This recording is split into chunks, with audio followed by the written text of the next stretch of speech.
Hello, everybody. I'm Jason. This is Rick. Hey, guys. Welcome to another entry into the year that was in movies. And as you've probably already seen with the YouTube graphic, we are focusing on 1982. Now, Rick, 1982 goes down in history to a lot of film fans as one of those iconic years where a lot of great films came out in that year. And certainly that's going to be our job today, is to go through the top 10 from back to front and then talk about a couple of films each that we found that was definitely worth talking about in the top 50. So, Rick, let's get this party started, mate. Wow, we've got a list here. Let's get kicking into, and we've got our list. We've got our list here. Rick, thanks for pointing that out. This list comes from Box Office Mojo, and this obviously gives us a list of all the films, the money they made, and so forth. All right? All right. So let's get it cracking, like I said. Let's get into Let's kick into number 10. Number 10, Rick. Well. Wow. Now, this is a film that I did see at the cinema. Really? Yeah, with my mum and my nana. They took me when I was young to go and see the film about little orphan Annie. This was a massive hit back in 1982 in the era where musicals were still kind of generally loved by the general population. And this film certainly was a really well-made musical kind of comedy. And the kids were wonderful in it, you know, and iconic songs. I mean... Yeah.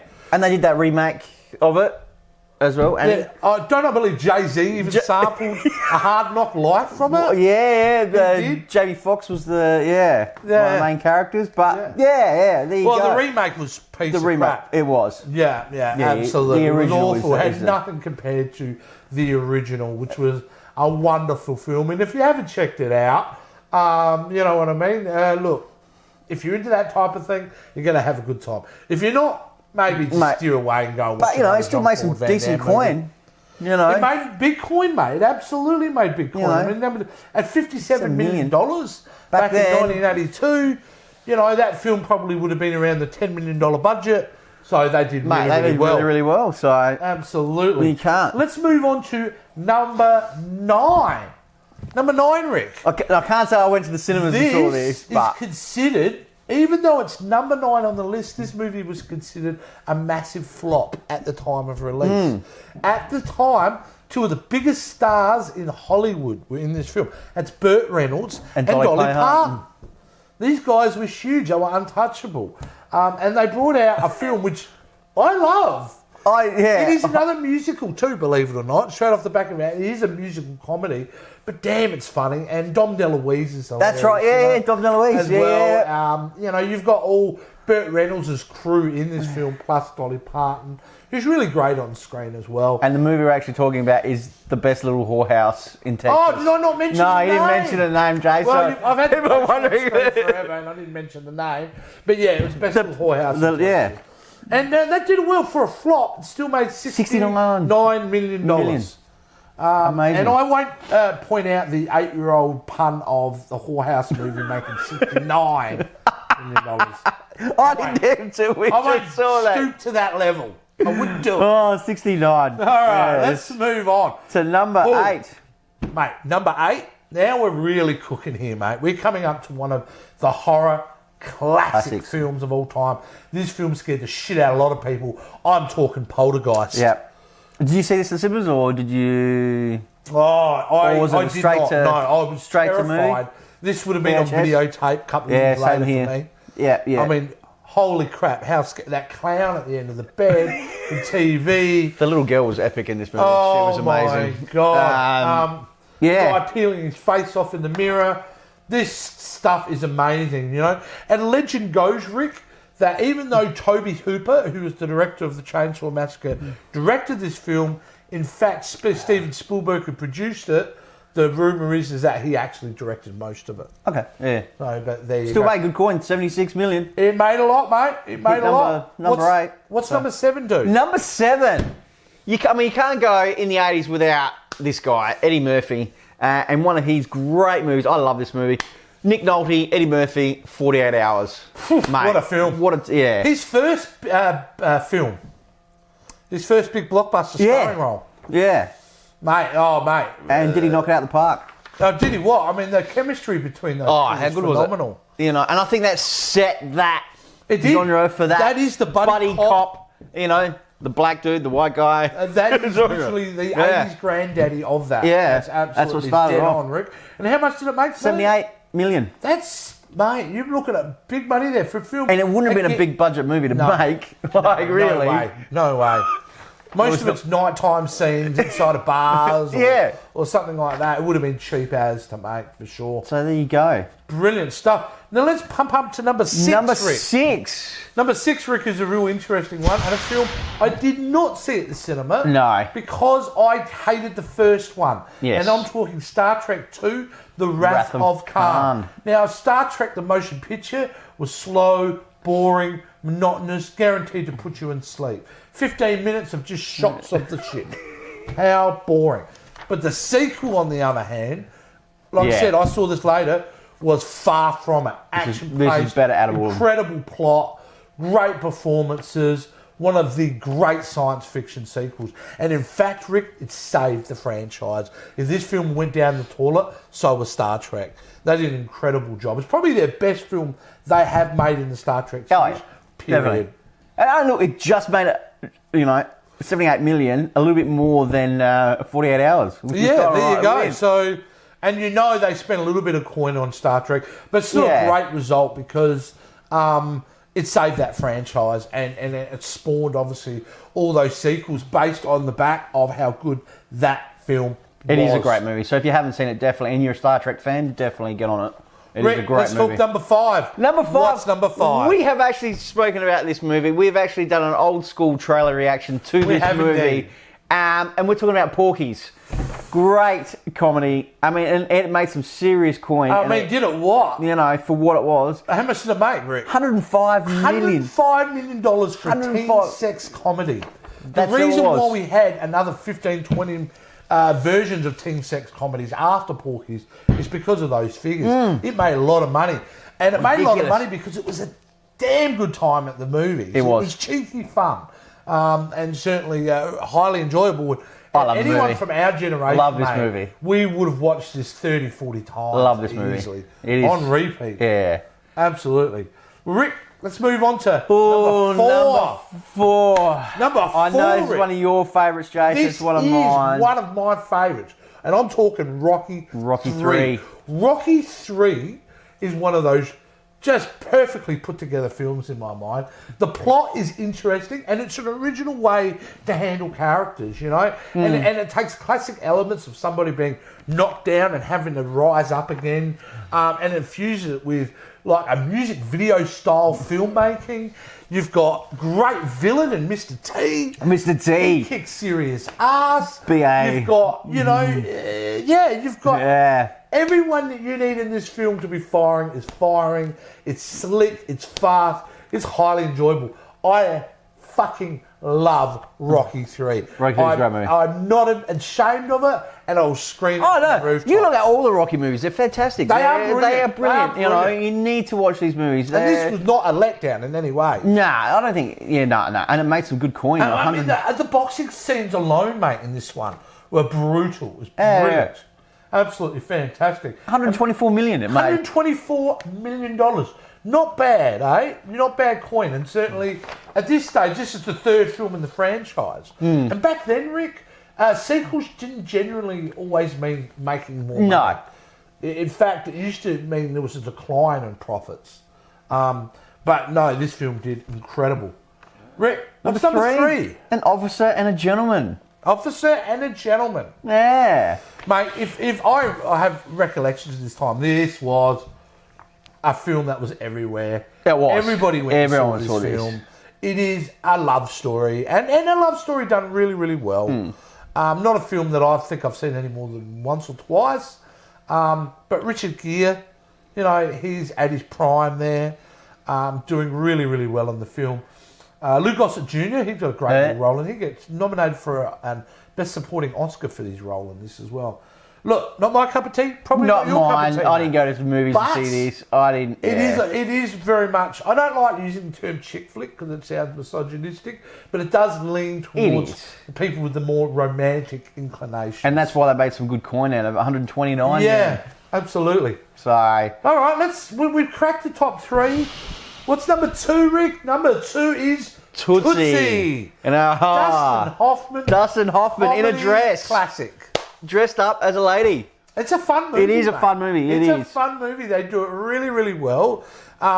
The way the film's done, I mean, it's weird to watch it now because we live in a world where transgender and that is big in our society. Well, not big, but it's more open. It's more open now. This is done from a more naive point of view. I mean, look, he's straight in this, and and all that type of thing, but really a lot of fun. And when he does become the character Tootsie, holy shit, you buy that she's like a middle-aged woman type of thing. It's really fun, you know. And one of Dustin Hoffman's best, to be honest with you. And back then, it made $177 million. That is a blockbuster for that year. Yeah. There is blockbuster for that year. But Rick, we're building up now to number 1. And I'm glad this is number 1 because number 1 film of 1982 was and E.T. guys, if you know anything about that year, you know what we're about to say. And of course, I'm talking E.T. E.T. the Extraterrestrial. Phenomenal Steven movie. Spielberg's just iconic story about a boy and an alien. Yeah. Done with such heart and soul and fun and emotion. This film actually affected a lot of people. It did. Positively and negatively. It did. When they came out and saw it because it's so emotional. People came so invested in the alien, and when the alien dies at one point... Spoiler. You haven't seen it. Shit. I don't know if that was too soon, Rick. 35 years after the fact. But yeah, I mean, like my wife. I'm sorry, babe, and I hope you don't get. I didn't want to mention it, but I'm going to let you mention it. Watch it because, and the reason she doesn't watch it because she became emotionally invested in that character. The fact that it disturbed her greatly, and that is the power of filmmaking. That is what films can do. We all have those films. I myself have a film that I have never seen. I'm terrified of it, but I've never seen it. So we all have those films. What's that? That's a movie called Patrick. We can talk about that another time. Oh, okay. Okay. But nevertheless, the power of E.T. was phenomenal. It was everywhere. It was. You want to talk about mass merchandising? This film had it. You couldn't go to the shops with buying a fucking E.T. pencil to an E.T. sippy cup. There was to E.T. everywhere. It was massive. It was huge. It ran at the cinemas for almost 12 months. And because of that, Rick, how much money did it make? 359 million. You're talking double of Tootsie. Yeah. That is just huge money. It is hard. It's like to say that. How can I compare it in a current movie environment? Say the release of. See, it was bigger than Civil War. It was bigger than the release, if you can compare it to, than even Force Awakens, which was a big deal at the time. There is nothing to compare how much this film infused itself into our society. It was huge. And a phenomenal film. And we both agree. Oh, it's great, man. I love it. Certainly just a very special And a young film. Drew Barrymore actually started her career in this movie. Playing Gertie? Yeah. Young Gertie? So, look, really amazing movie. It's a beautiful movie. And if you haven't seen it, go watch it now. Maybe watch the end of the show. But after that, go watch it. Well, that was your top 10, Rick, that was the top 10. Of 1982. And there's some crackers in there.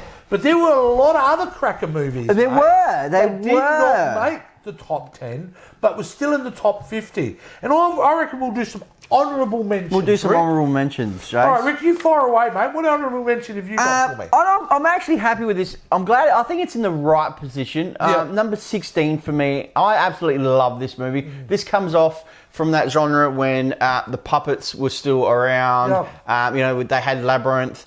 I'm talking about The Dark Crystal. I absolutely love this movie. I think it was just well done.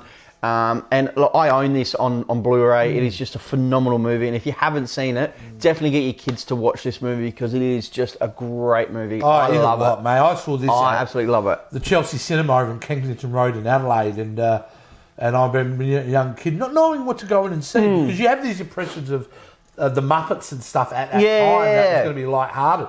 But it's not. It's a very it has some dark moments fantasy in it. movie. Yeah. It's brilliant. It's brilliant. So, great honourable mention there, and that's 40,000. 40 million. 40 million. So that's great. Decent coin for what it was. So that. Well, my honourable mention actually is I'm going to go down to number 42. 42. What do we got, Jake? Yeah, and I'm going to move it around a bit. Number 42 to me is one of those films that now goes down in history as one of the great horror films. Yes. But it is John Carpenter's The Thing. This is itself a remake from a 1950s film, but oh my lord, this film is unbelievable. The special effects alone of the creature effects are incredible, let alone the plot where you've got the group of characters and somebody's been invaded, you don't know who, so they're turning on each other, and how that all plays out. And the dark, disturbing ending of it. This isn't a happy ending film, but it's one of those perfectly executed horror films set in Antarctica on a station, and certainly Kurt Russell's unbelievable. Mate, I love this film like you wouldn't believe. And even at number 42, I mean, this film would have been, maybe $5 million to make. It made $19 million. 19 million still. But that's what it came out at the theatres. That movie would have made so much money over the years on home video. Oh, definitely. Definitely. And you've seen the film, Rick? I have seen the film. Yes, yep. I have seen the film. I'm not my genre is not really horror, but I do enjoy. Like I will watch, ones out here and there. But this you're is a horror fan. You've already seen this. You know how awesome it is. Right, Rick. What's your? I'm going to move up to number 36. Number 36. Yeah, this was set in it's a comedy. Yep. It stars Henry Winkler, which is the Fonz. If you haven't seen the Fonz, and it's got Tom Hanks in it. No, Tom Hanks. No, who's the other? Michael Keaton. Oh, Keaton. Sorry, Keaton. Yeah. It's actually Michael Keaton's first movie. That's right. Yes. Yeah. It's basically it's just set in a and the movie's called Night Shift. Night Shift. Yeah. We're talking Night Shift. Yeah. The movie. I think Rick was confirmed somehow. The Bachelor Party. Was set in the morgue. I had the Bachelor Party. But yeah. Great film. It's just set in a morgue and it's kind of weird. They do, It's remember the chick in it, the main it's been a while since I've seen this. Shelley Long. Cheers. Oh, yeah. She played Ted Danson's lover. Okay. But a fun film, and certainly was the start of Michael Keaton's career. I mean, 21 million. Yeah, not bad for. And the budget would have been bugger all. Oh, it would have been bad. A couple of $1 million away you go. Unbelievable. Now, it's my turn to do another honourable mention. This one I want to talk about is actually 31 on the list. 31. And it is known in America, a certain title, but we know it here in Australia as Mad Max 2. In America, The Road Warrior. This film... Amazing. ...is... For us in Australia, we thought, that's a great movie, that's a good sequel. But the Americans, it blew their mind.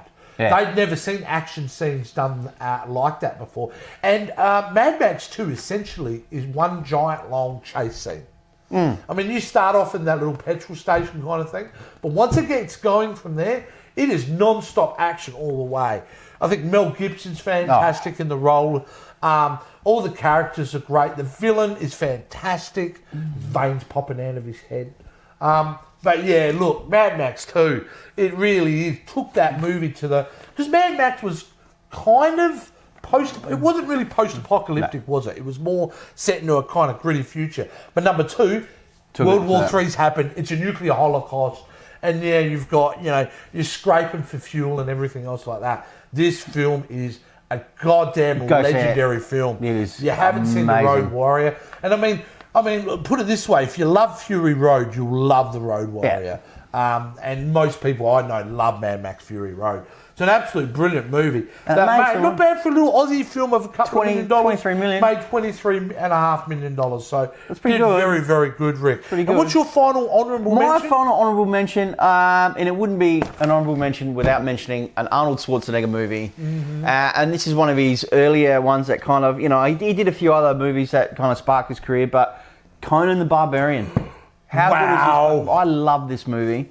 They did a remake, obviously, with Jason Momoa, but we won't go there. You've got to watch the original. This is just a great... John Milius directed sword epic. It is... Oh, seriously, if you haven't seen it, go see it. It is a great movie. Yeah. Arnold Schwarzenegger, and it made some good coin on it. 39 million. It did really well. Really well. I think for that sword and sandal type of movie, too, they did it so well. It's so iconic, and let's face it, at that time, Schwarzenegger was probably fairly limited in his acting abilities, but God, he carried that character so well, and did so well, and just absolutely wonderful fantasy film. I've seen this film multiple times. Great honourable mention, mate. I don't think mine is probably as equal as that in the way of my love for this film. And my last honourable mention, mate, actually hits 27. Now, Blade Runner was number 27 in 1982. Now, a lot of people would be shocked at that, Rick, because they go, really? Was it the 27th favourite film? But you've got to remember, Blade Runner is loved now and adored and put up on a pedestal, but it was not the case in 1982. When it first came out, people weren't super in love with it. No. They were thrown off. They were expecting to see Han Solo again. Yeah. They weren't expecting to see a film play in such a deep and meaningful way and ask big questions, and not give you the normal type of villain, because there really is no villain in this film. All the bad guys want is freedom. So it is a sci-fi classic. It is, what do they call it? Neon noir, meaning film noir, which is a style of filmmaking, like the old black and white detective films. Now, they've done the same thing as the old Humphrey Bogart detective films, but set it in the science fiction kind of realm. It's a wonderful masterpiece by Ridley Scott. Certainly, everybody loves it now. The sequel's out very soon, and I hear wonderful things about that as well. So, Rick, $27 million. It's all right. It's pretty good, I'd say, for Blade Runner. Yeah. But obviously, it's made bucket loads since then. And that was my final honourable mention.